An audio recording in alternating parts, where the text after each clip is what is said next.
존경받는 바리새인 그리고 유대인 공의회 국회의원 중에 한 사람이었던 니고데모가 깊은 밤에 예수님을 찾아옵니다.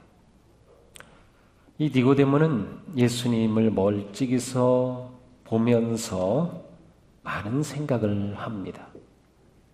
점점 더 예수님에 대해 관심을 가지게 되고 또 예수님에 대한 존경의 마음도 생기고 예수님이 행하시는 일들을 보면서 이거는 하나님이 함께하지 않으면 할 수 없는 일이다라고 하는 믿음도 생깁니다. 그리고 예수님은 하나님이 보내신 분이라고 하는 확신도 생깁니다.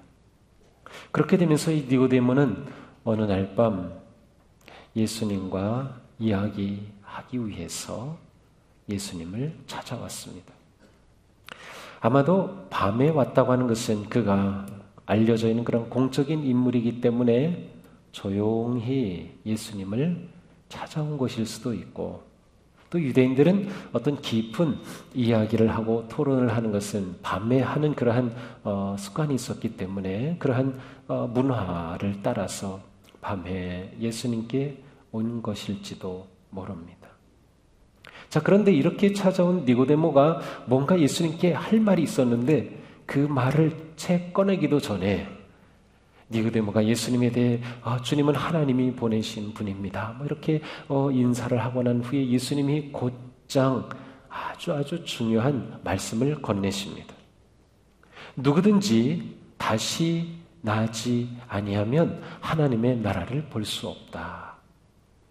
누구든지 다시 나지 않으면 하나님의 나라를 볼 수 없다.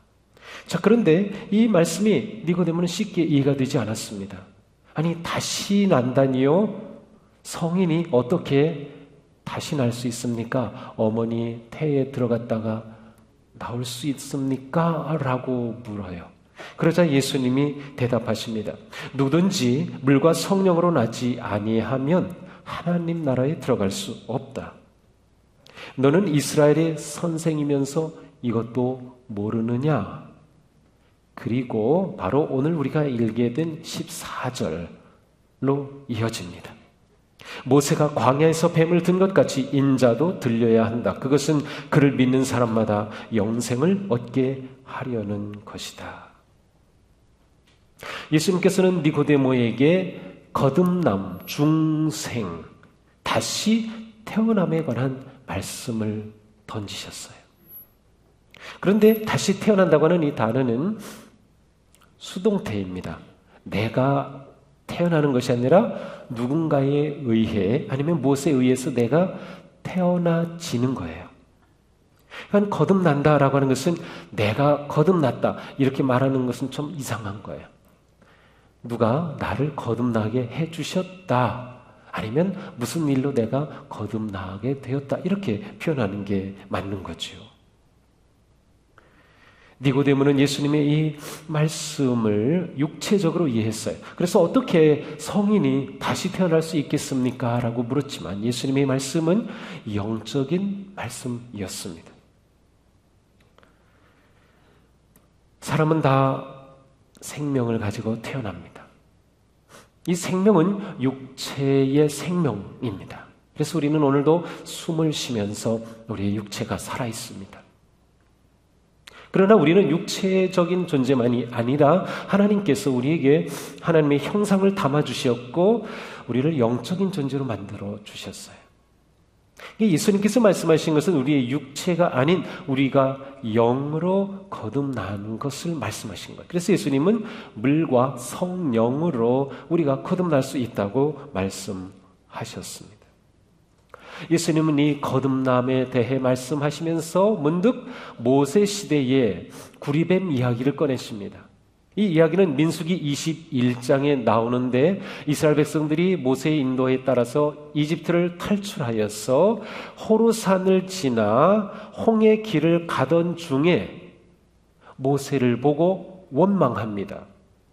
이렇게 원망을 합니다. 어찌하여 우리를 이집트에서 데리고 나왔습니까? 이 광야에서 우리를 죽이려고 합니까? 먹을 것도 없습니다. 마실 것도 없습니다. 이 보잘것없는 음식 이제 진저리가 납니다. 이스라엘 백성들이 이렇게 원망을 합니다. 그때 하나님께서 분노하셨어요. 그래서 불뱀을 보냅니다. 불뱀이 갑자기 나타나서 그들을 물기 시작합니다. 불뱀이 물려 사람들이 죽어갑니다. 이 모세가 다급해졌어요. 하나님께 기도하죠. 잘못했습니다. 그렇지만 살려주세요, 하나님. 그때 하나님께서 모세에게 이렇게 말씀하시죠. 뱀을 만들어 기둥에 높이 달아놓아라. 물린 사람이 그 뱀을 보면 살아날 것이다. 자, 예수님께서 거듭남의 말씀을 이야기하시다가 왜 이 구리뱀 이야기를 꺼내셨을까요? 구리뱀을 높이 달면 사람들이 그걸 보고 나을 것이다. 그런데 그런다고 낫겠어? 라고 무시한 사람은 뱀에 물려 다 그대로 죽고 말았습니다. 예수님은 이 말씀을 하시면서 인자도 들려야 한다고 말씀하셔요. 구리뱀이 높이 달린 것처럼 예수님도 높이 달리셔야 한다는 거예요. 예수님이 높이 달리신다는 게 뭘까요? 맞아요. 예수님이 십자가의 죽으심.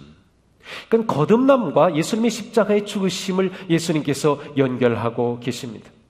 요한복음 8장 28절에서도 보면 너희는 인자가 높이 들려져 올려질 때에야 내가 곧 나다, 내가 하나님이라는 것과 또 내가 아무것도 내 마음대로 하지 아니하고 아버지께서 내게 가르쳐 주신 대로 말한다는 것을 알게 될 것이다. 예수님은 이 요한복음에서 높이 달리심, 높이 올려지심에 관해서 이렇게 여러 군데서 말씀하셔요.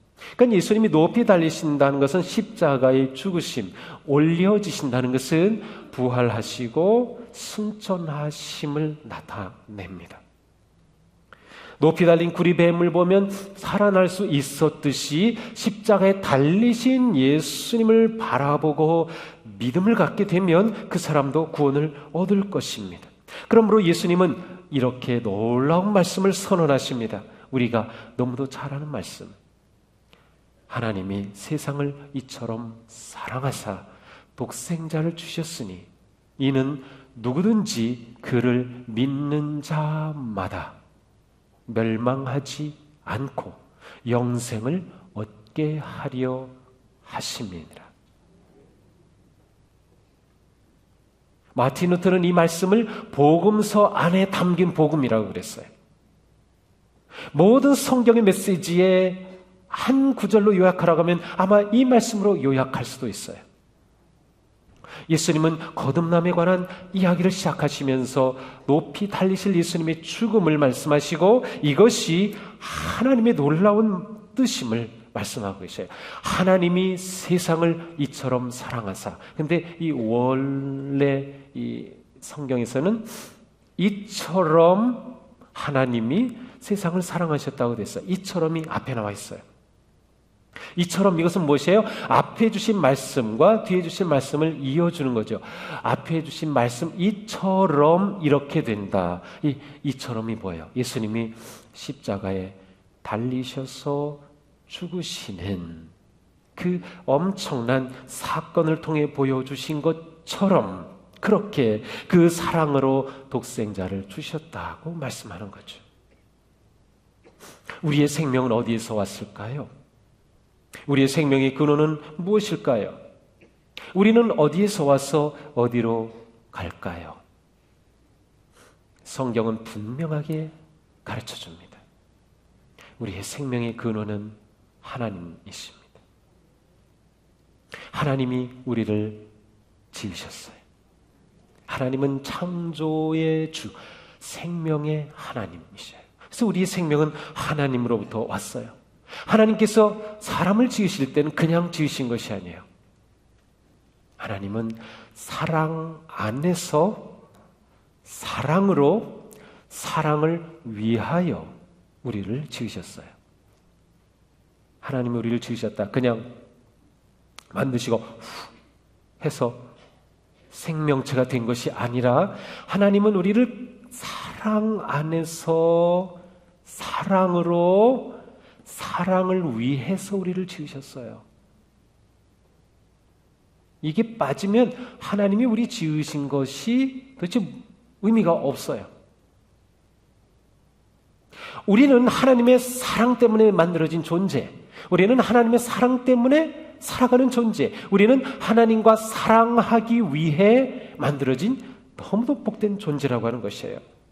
그러나 하나님께서 사람을 이렇게 만드셨지만 첫사람인 아담이 불순종하여 죄가 들어왔고 그 죄로 인해서 하나님께서 주신 그 사랑이 어그러지기 시작해요. 하나님은 우리와 온전히 사랑하시기 위해서 우리를 하나님의 형상을 따라 지으셨어요. 우리 안에 하나님의 이미지가 있어서 하나님과 사랑의 교제를 나눌 존재로, 하나님은 처음부터 성부, 성자, 성령 하나님으로 존재하셨어요. 세 분이 얼마나 친밀한지, 완전히 하나이신 하나님. 그런데 그 하나님은 그 사랑을 확장하기를 원하셨어요. 그래서 우리를 하나님의 형상대로 지으신 거죠. 그런데 죄가 들어오니까 이 형상이 어그러졌어요. 깨져요. 그렇게 되면서 하나님의 사랑을 떠나죠. 하나님께 배반하죠. 노아 시대는 온 세상이 죄로 가득하게 되니까 하나님께서 물로 심판하셨어요. 노아의 가족이 살아남았지만 그 자손들 역시 죄의 길로 또 빠져요. 아브라함을 택하셔서 한 민족을 이루시고 그 민족을 통하여 하나님의 사랑을 온 세상 가운데 전하시려고 하셨지만 하나님이 택하셨던 그 백성들은 예언자들의 말에 불순종하고 하나님의 뜻을 따르지 못하죠. 그래서 소망이 사라졌어요. 무엇도 기대할 수 없게 되었어요. 죄로 인해 다 죽을 수밖에 없게 된 거죠. 그러나 하나님은 포기하지 않으셨어요. 하나님은 세상을 이처럼 사랑하셔서 하나님의 놀라운 계획을 가지고 우리를 찾아오셨습니다.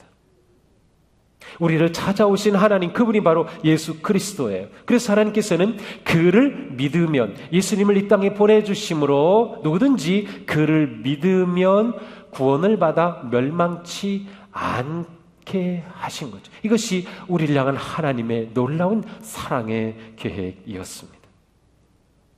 하나님은 이 땅에 예수님을 보내신 것이 심판하기 위해서가 아니라 구원하시기 위해 이 땅에 예수님을 보내셨다는 뜻이에요. 요한복음 6장에서도 예수님은 말씀하십니다. 내 아버지의 뜻은 아들을 보고 믿는 자마다 영생을 얻는 것이다. 이게 하나님 아버지의 뜻이었습니다. 예수님은 우리를 향한 하나님의 사랑의 증거입니다.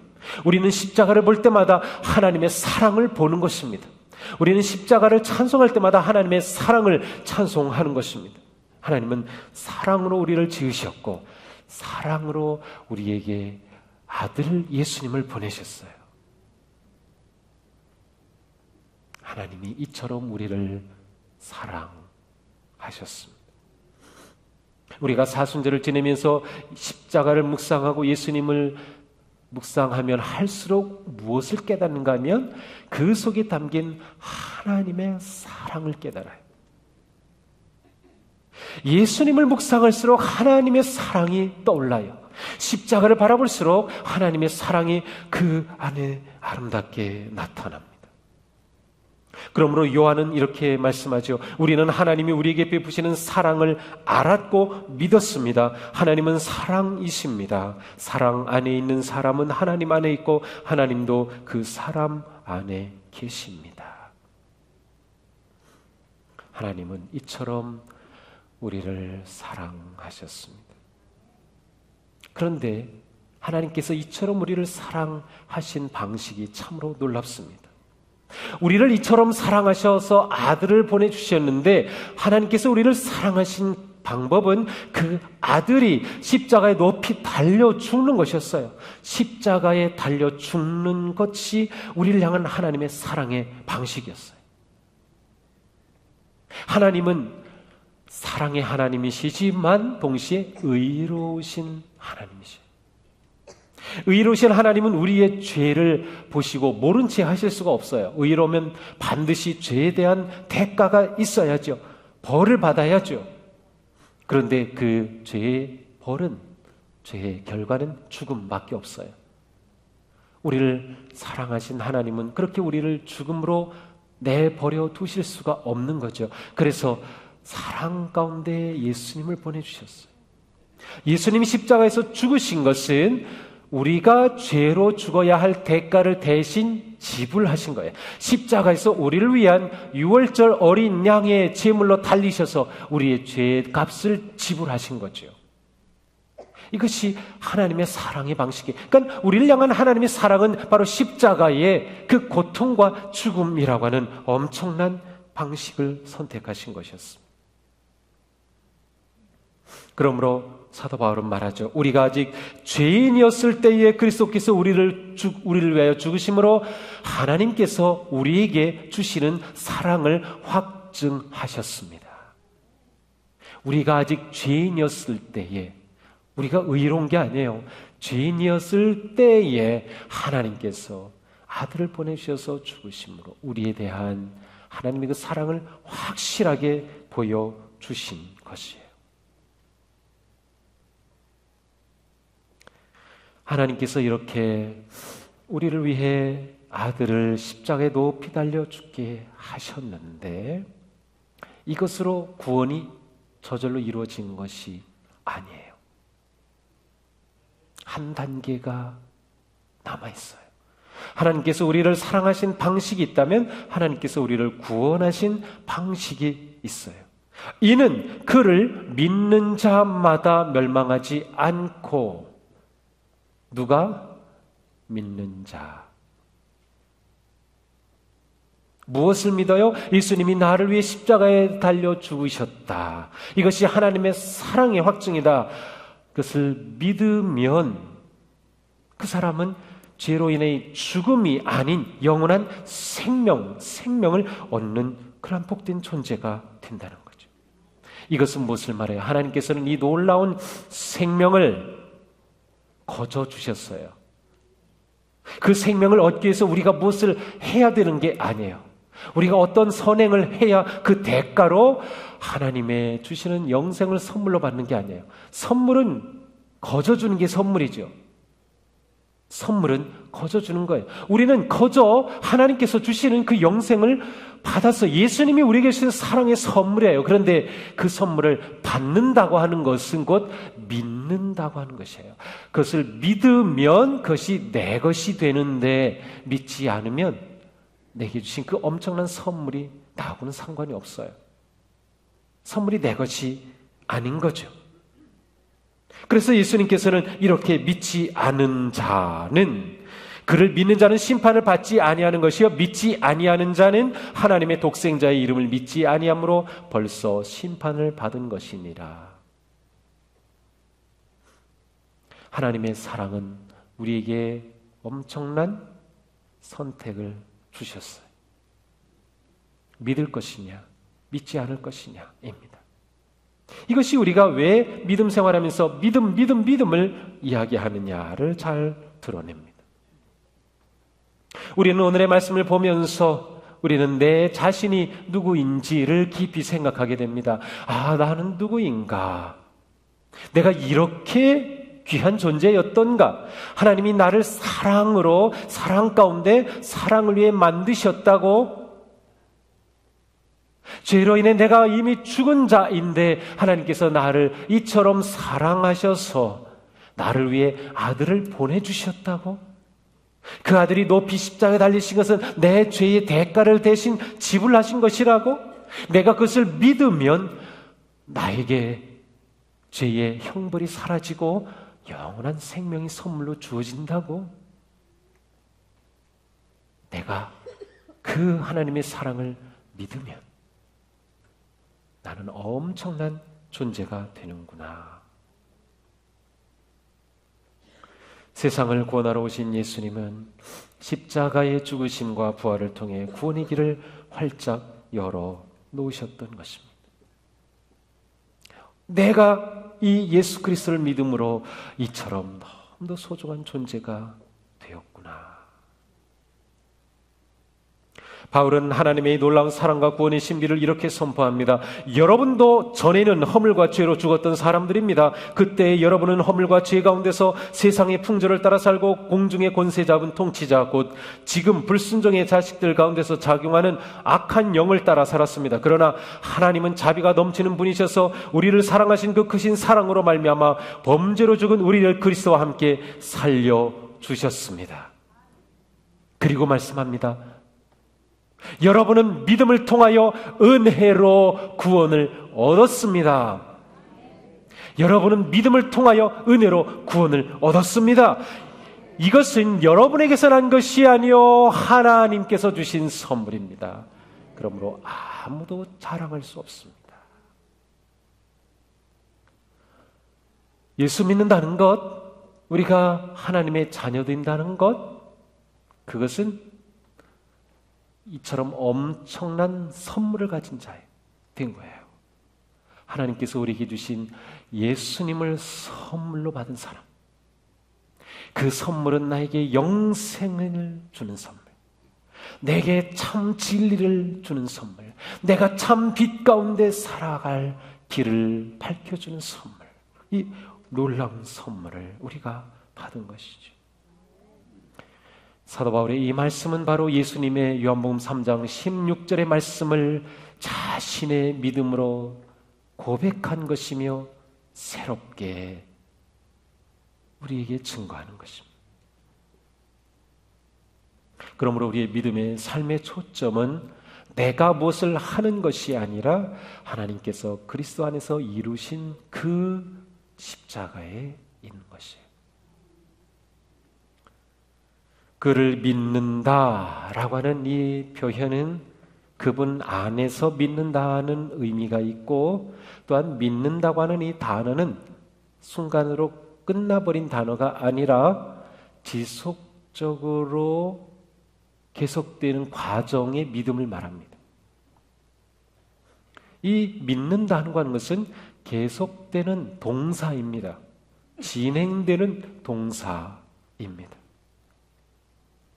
예수님을 한밤중에 찾아왔던 니고데모가 의아해서 예수님께 도대체 거듭남이 무엇이냐고 물었던 그 거듭남이 우리에게는 이미 은혜의 현실이 된 거예요. 우리가 그 거듭남을 살고 있는 거예요. 니고데모가 무엇인지 궁금했던 그 거듭남의 삶, 우리에게 이미 선물로 주어진 것이죠. 정말 그런가요? 정말 나는 거듭났습니까?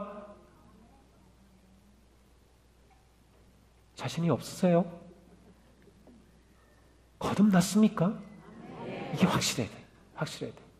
만약에 우리 가운데 글쎄 내가 거듭난지 잘 모르겠어 라고 하는 분이 계시다면 이 시간 하나님께서 나를 위해 아들 예수님을 세상에 보내셨고, 예수님을 보내신 것은 나를 사랑하셔서 나를 구원하시고 영생을 주시기 위한 것이었으며, 그래서 하나님은 아들 예수님을 이 땅에 보내어 십자가에 달려 죽게 하심으로 내 모든 죄의 모든 대가를 다 지불하게 하셔서 누구든지 그 예수님을 믿으면 구원을 선물로 받고 영생의 길을 걷게 된다. 이것을 아멘 하고 믿으면 그 선물이 내 것이 됩니다. 이 시간 마음 깊은 곳으로부터 그 하나님의 선물을 믿음으로 받아들이시기 바랍니다. 제가 믿습니다. 예수님이 나를 위해 죽으심을 믿습니다. 나를 위해 대속제물이 되심을 믿습니다. 예수님이 나를 위해 부활하심을 믿습니다. 나에게 영원한 생명을 가져오신 구세주 예수님을 제가 믿습니다. 이 믿음의 고백이 분명해야 하는 것입니다. 내가 누구인지, 내가 거듭났음을, 내게 영원한 생명이 있음을 우리는 확인하고 확신하게 될 때 우리는 진정한 믿음의 길을 담대하게 나아갈 수가 있는 것입니다. 우리가 믿음의 삶을 살면서 우리의 행위가 우리의 존재를 바꾸는 것이 아니라 우리의 바뀐 존재가 우리의 삶을 변화시키는 것이에요. 이게 되어 있지 않으면 아무리 애써도 신앙생활은 고통일 뿐입니다. 예수님을 내가 믿고 영접하여 거듭나기 전까지는 내가 아무리 선한 일을 한다고 해도 나는 결코 변화된 존재가 될 수 없습니다. 예수님께서 십자가에 이루신 그 일만이 나를 변화시키고 내 존재가 바뀐 후에라야, 거듭난 후에라야 내 인생이 변화된 진정한 삶으로 변화되는 거예요. 이 순서가 바뀌게 되면 절대로 불가능합니다. 이 시간 우리 모두가 다 나는 거듭났다, 예수 그리스도의 은혜와 사랑으로 나는 영원한 생명을 얻은 너무도 복된 존재다라는 확신과 믿음이 있다면 바로 그 믿음으로부터 우리의 성화의 삶, 거룩한 삶, 믿음의 삶은 이어지고 계속되는 것입니다. 예수 그리스도를 믿어 하나님의 사람, 위로부터 난 존재로 우리가 살아갈 때 우리의 매일매일은 거룩한 길이 되는 것이죠.